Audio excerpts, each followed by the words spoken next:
with all of our live recordings, but today is our first big test, our first 100 formal points. The test, as I will explain later, is 25 questions. And our objective for today, based on that exam, is to measure our understanding of Unit 1 content by completing the exam. And the essential question we seek to answer is, have I mastered the 3 standards: biomolecules, the relationship between DNA and proteins, and enzymes covered in Unit 1? All right, so we have to keep our eyes on that goal. Our goal is, number 1, mastery, meaning an 80% on all formal exams and assignments. And also, number 2, we all want to be at a 3, 4, or 5 on the EOC at the end of the course. And so that means that we need to keep pushing and measuring our trajectory, measuring our performance as we move through the course. And I think what you all will see is that each of you will have some room to grow. It doesn't matter if you start off way below where you would like to be. That means you have a lot of room to grow. But even those of you who score well today, as I anticipate some of you will, even you will have room to grow and room to continue to improve and master the content and think about things in a more in-depth way. So I'm excited for all of us to better understand how we can grow today. Before we jump into the test, though, we are going to play a quick Kahoot. Let me see. Hold on. Give me 1 second.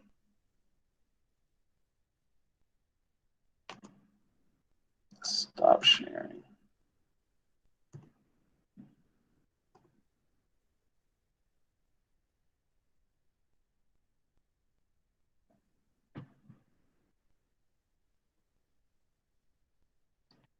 Okay.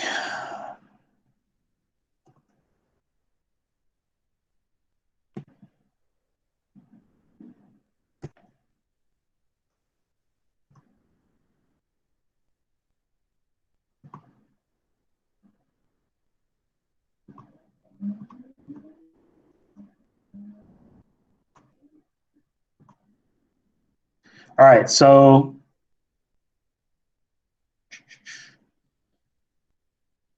to join the Kahoot, you'll have to go to www.kahoot.it.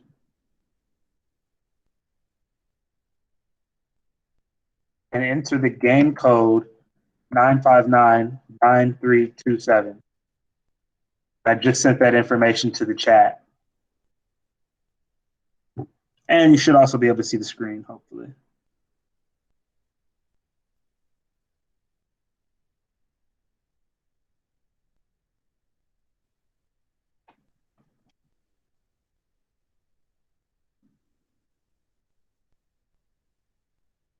Thank you, Brianna, first to join.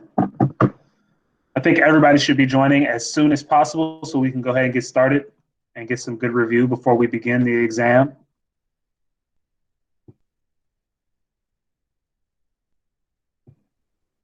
Thank you, Abraham and Monet.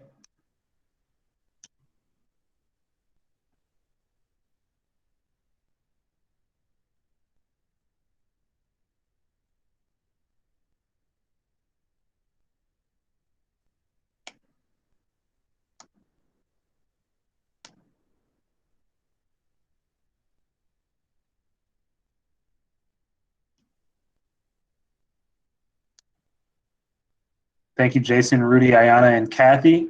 We've got 15 people on this call and 7 people have joined the Kahoot. So let's get as many people as possible joining. Still got quite a few of you who need to join in. I'll wait 30 more seconds to get folks to join in.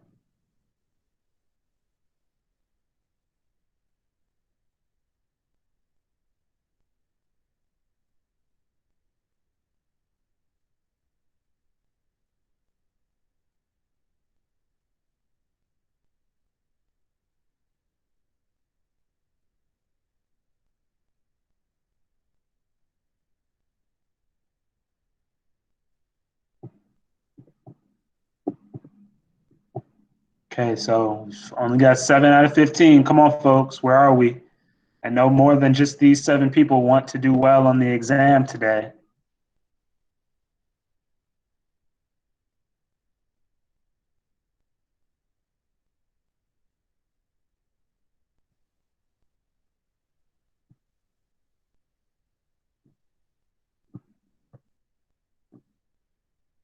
All right, well, you'll be able to join as we go, but we're going to go ahead and get started.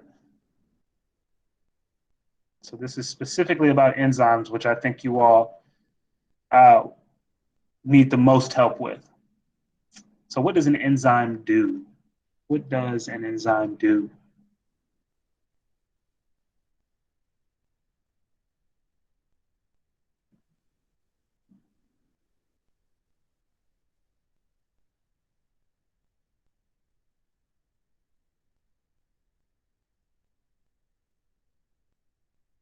Uh-oh. Okay. Not sure why we were saying increase. This whole time we said that activation energy has to be lowered. Remember, that's like the hill. If you want to get up the hill faster, you might want to make the hill shorter. You wouldn't want to make it taller. So you've got to decrease the activation energy of the reaction. Okay, not a great sign, but we'll keep going. Good job, Kathy. Enzymes are made up of what biomolecule?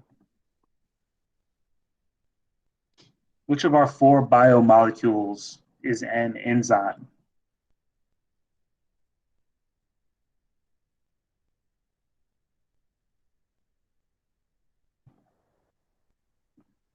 Okay, so yes, enzymes are proteins. We've talked about this as well. Hopefully, you all have your notes out and you can refer to them throughout this Kahoot. I will also allow folks to use notes during this exam. This is a one-time only policy to get you all warmed up to the difficulty of our exams in biology. I will allow you to use your notes. So those of you who have taken notes, I know that makes you feel good because it gives you access to a lot of information over the last week. Those of you who have not taken notes, let this be a lesson that your notes are really going to be the deciding factor in terms of how well you perform in biology. So if you have no notes or if your notes are missing vital information, then it's simply not going to be helpful to you. This is something that should definitely be in your notes. So the four of you who did not get this right, please make sure that you are clear on this. That table that we drew out listed as an example of a protein and an enzyme. All the way at the bottom of the table, the last row, you should see that enzymes are examples of proteins. Kathy's still in the lead. If enzyme 2 is denatured, the levels of which substance will increase? This is kind of a difficult question. This is not something that you all will see on your exam. I'll say that. And in fact, I don't even really plan on explaining this, but we'll see. Okay. Yeah. Don't worry about that one. Not sure why that was there. Based on the graph above, at what temperature range is the enzyme activity the greatest? Where is the enzyme activity the greatest?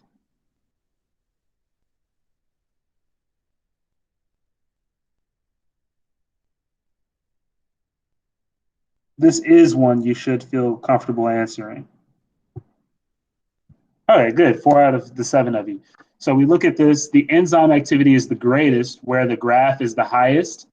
They gave us a range of 10 degrees. So we're really looking at the range between 35 and 45. So this area right here. Good job. Good job, Rudy. Good job, Brianna, making jumps. What occurs when an enzyme is denatured?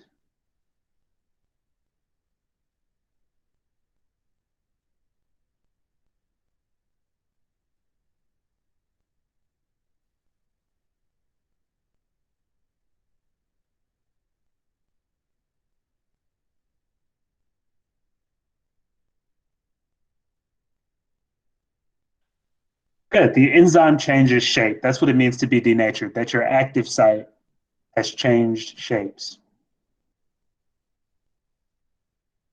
Okay. Which of the following will not affect an enzyme?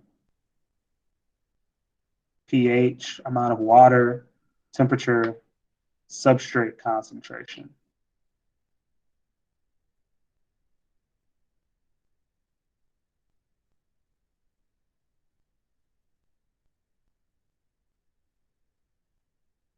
Good. Amount of water. So that was kind of a difficult question as well.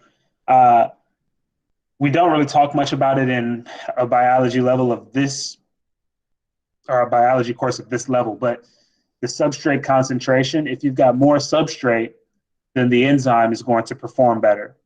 If you've got less substrate, the enzyme doesn't have as many chances to bump into substrate, so the reaction doesn't happen as quickly. Amount of water simply is not going to affect the enzyme. Good job, Brianna. You're on a streak. Which would be an appropriate title for this graph?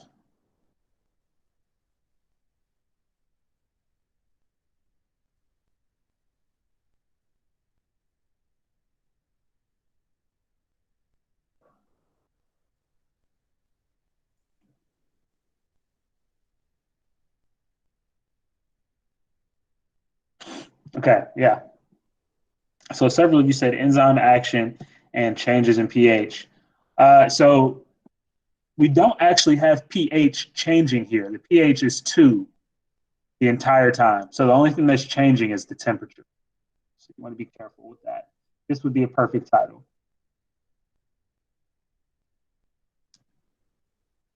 Which statement explains the effect of an inhibitor on an enzyme? All right, let's see.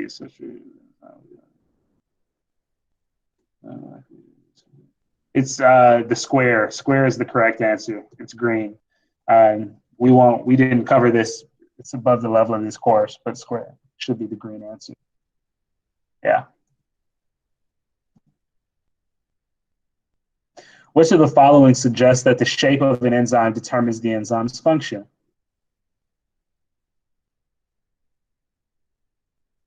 Shape. Shape is important.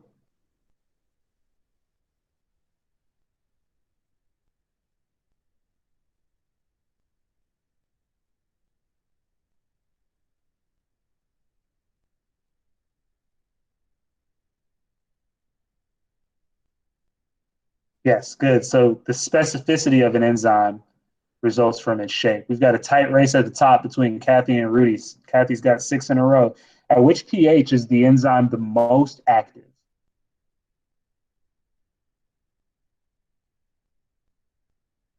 Be careful with this one. Be careful.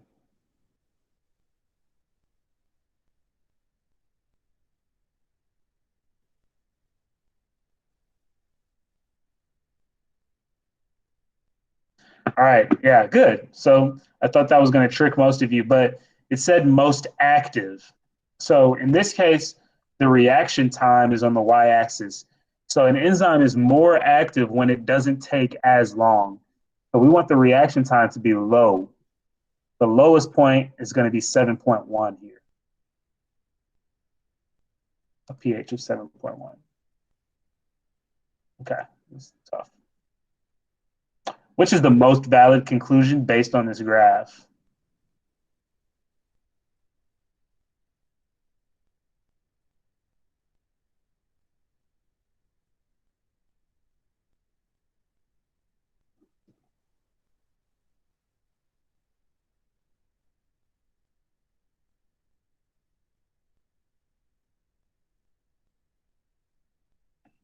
Yeah.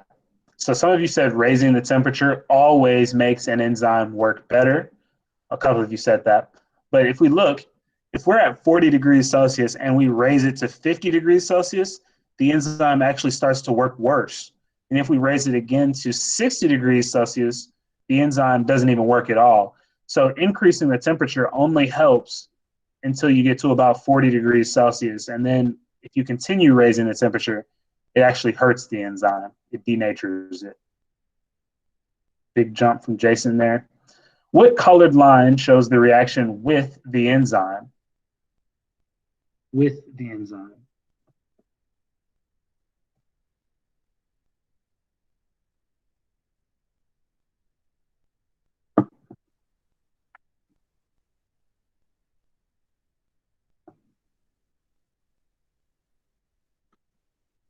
Oh my gosh. Come on, folks. So when we're talking about the hill, these are the hills that I've talked about.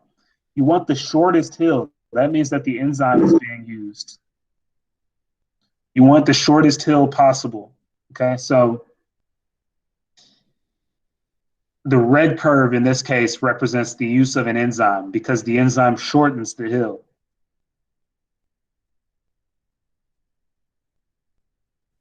Okay, Kathy is pulled away. Which letter labels the activation energy of the reaction without the enzyme? Without the enzyme.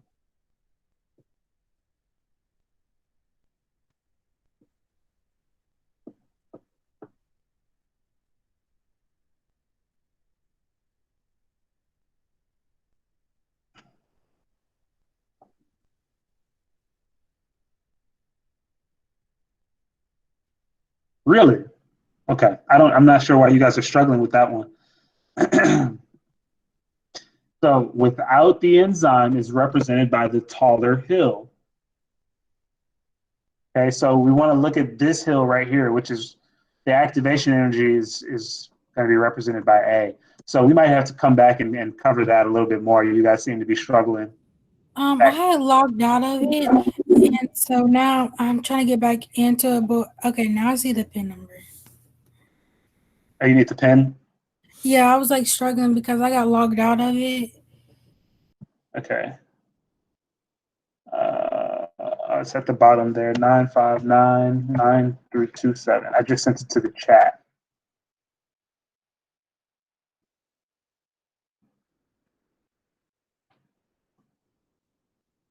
Six questions to go. Which letter represents the enzyme?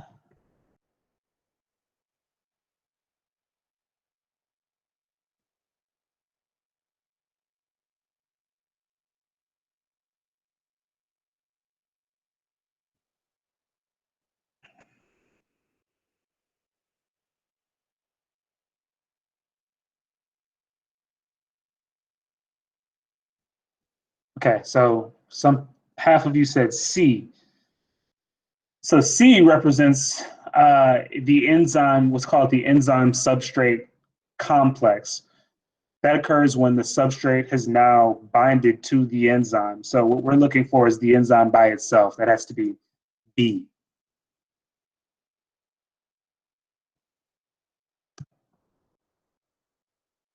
What is something enzymes do not do in our body?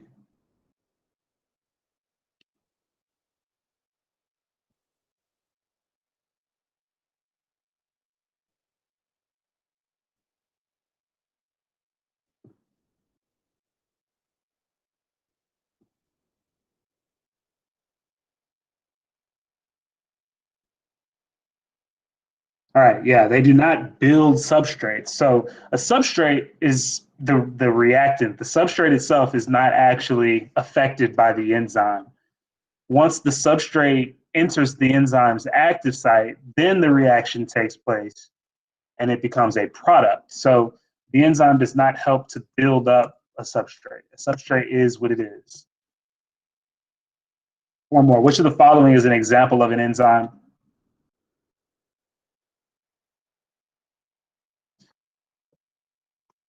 There should be two correct answers here. That's a big hint.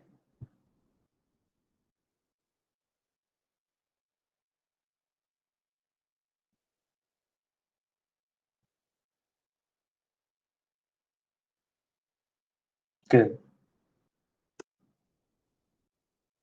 job, Rudy's catching up again.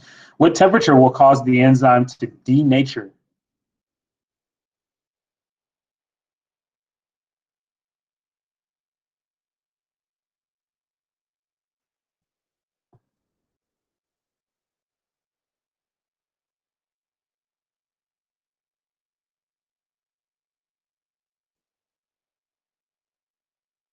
Yeah. So we can see at a temperature of 50 degrees, the enzyme is really no longer working. Definitely anything above that, it won't work. Kathy pulls away again. We've got a good tight race. What pH will affect the enzyme?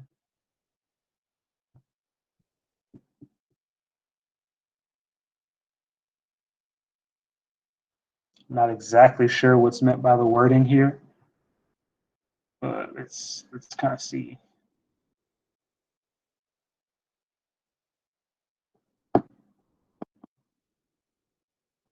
All right, so pH of 9, quote unquote, affects the enzyme.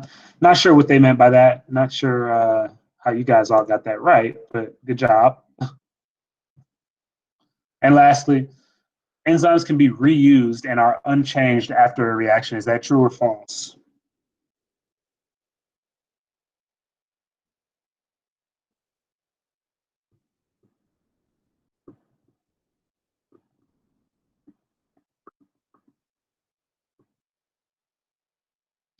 If you showed up late today, please do make sure you send a message to the chat. I keep saying that every day, and every day I've got more and more people showing up late, and it makes it difficult for me to take my attendance. So please send a message to the chat if you have showed up a little late. No big deal. I just need to know who's here. Excellent. So that's true. Enzymes are reusable. So let's see who pulled it out.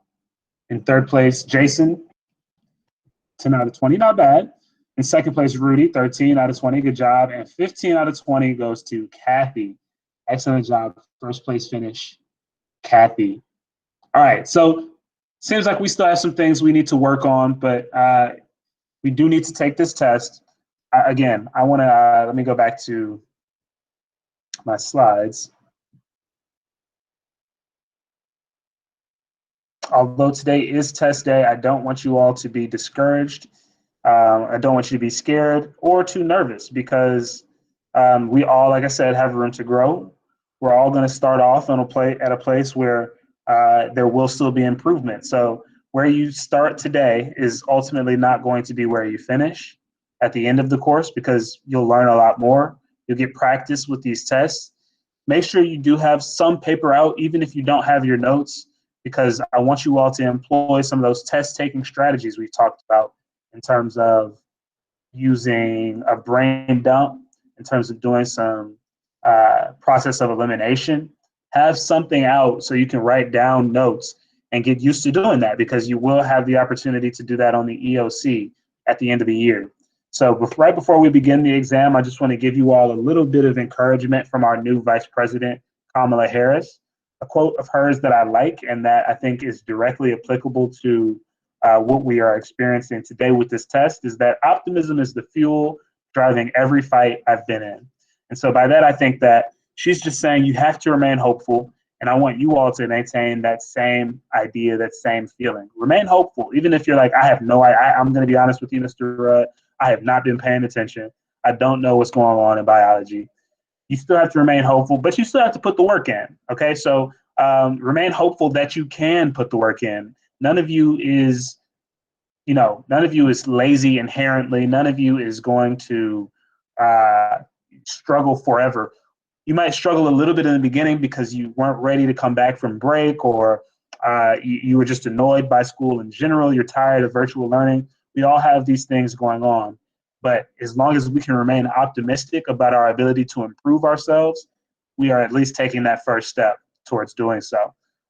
We'll see what comes of this test. Don't be discouraged. Don't be scared. But let's go ahead and get started. So there are 25 questions on the test, which means that in order to earn mastery, which is an 80%, you've got to get 20 questions right.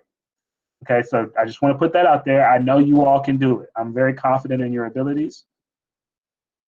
Let's go ahead and turn our cameras on. I mentioned to you all in the first week of school that when we take tests, I do ask you to have your camera on. That way I can see what you're doing in the background. Thank you, Monet. You can take your notes out. You are able to use your notes for this test. And you can go ahead and get started. So log into NC Ed Cloud, navigate to SchoolNet, and click on the Take a Test option. In order for you to receive credit for the test, you do need to have your camera on.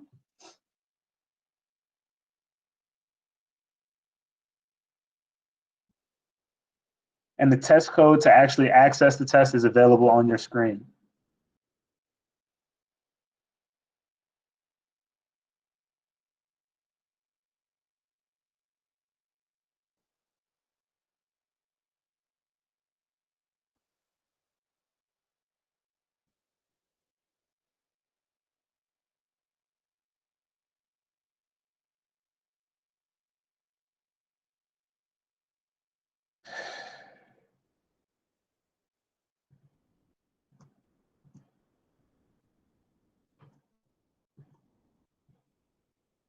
Please let me know if you are struggling to access the test, and we'll try to work around. You might have to try it a few times. Everybody in biology is testing today, and SchoolNet can be a little disagreeable when there are a lot of people testing.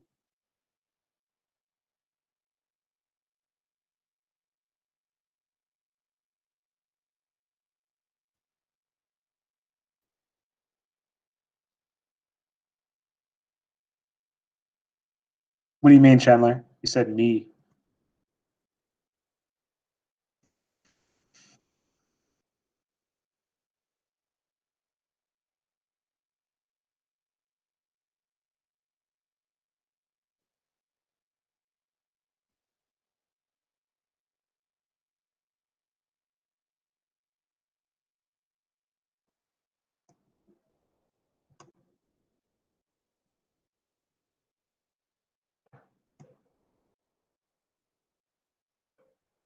Okay. You can't log into what?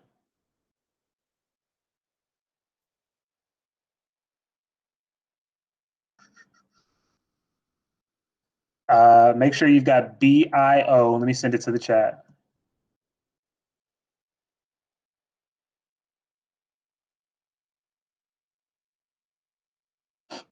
So make sure it's in all caps. Make sure it should be BIO as in biology, WM as in West Mech, and then U1T as in Unit 1 test.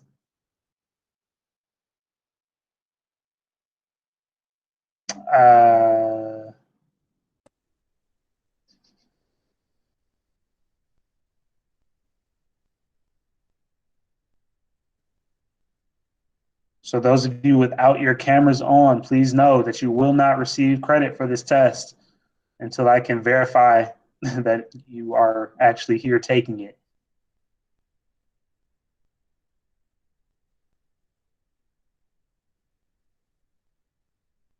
And Chandler, if it continues to not work, we may have to add, you may have to log out and go through, if you're using a Chromebook, go through the SchoolNet app.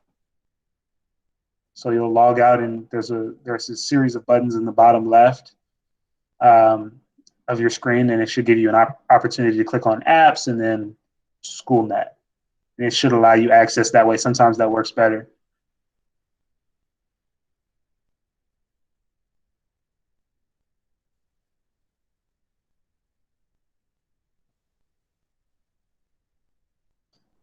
I can see that Breon has started, but Breon does not have a camera on. I can see that Chandler has started, Jason has started, Rudy has started.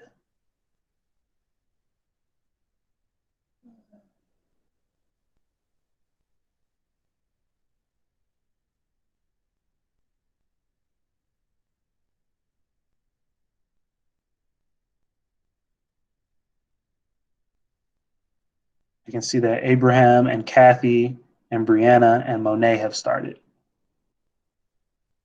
So several of you are here, but not taking the test. This is your only opportunity to do that. If you are here, then this is your only opportunity unless you're having technical difficulties.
Okay, folks, it's now 11:37, so go ahead and get your lunch break, and I'll talk to you all tomorrow. Some of us did quite well, so I'm happy about that, and we'll highlight those people tomorrow.